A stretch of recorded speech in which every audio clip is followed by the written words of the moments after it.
when we talk about over-the-counter medications that people take for conditions, and again, we think it's very harmless because, oh, I have heartburn, I'm going to take Tums, or constipation medications, Miralax, or laxatives, or painkillers. What do these things do? Why do we not recommend this?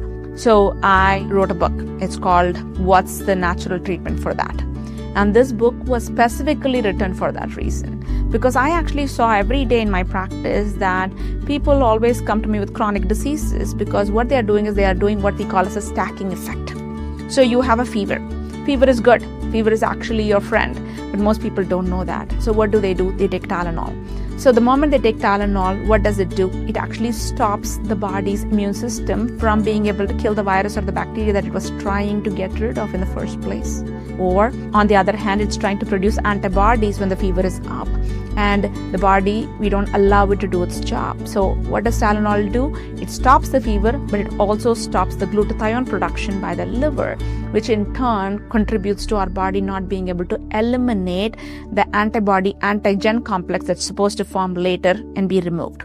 So the body accumulates that as well. And the fever actually becomes prolonged and the infection becomes more severe.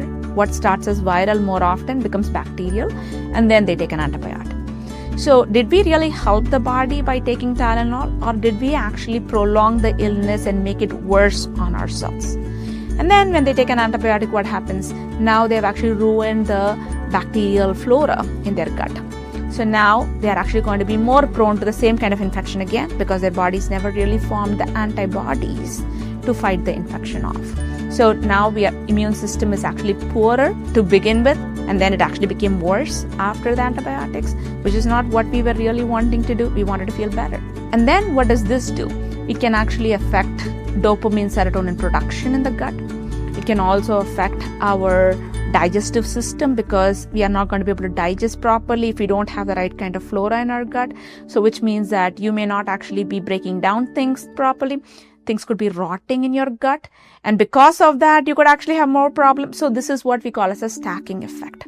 So instead of addressing the cause of the problem, we just put a Band-Aid on it. But this Band-Aid created more problems because it was constantly still eating up from within, and now we have a bigger problem to deal with. So most chronic diseases are the result of acute problems not treated properly or treated with conventional drugs without understanding the root cause.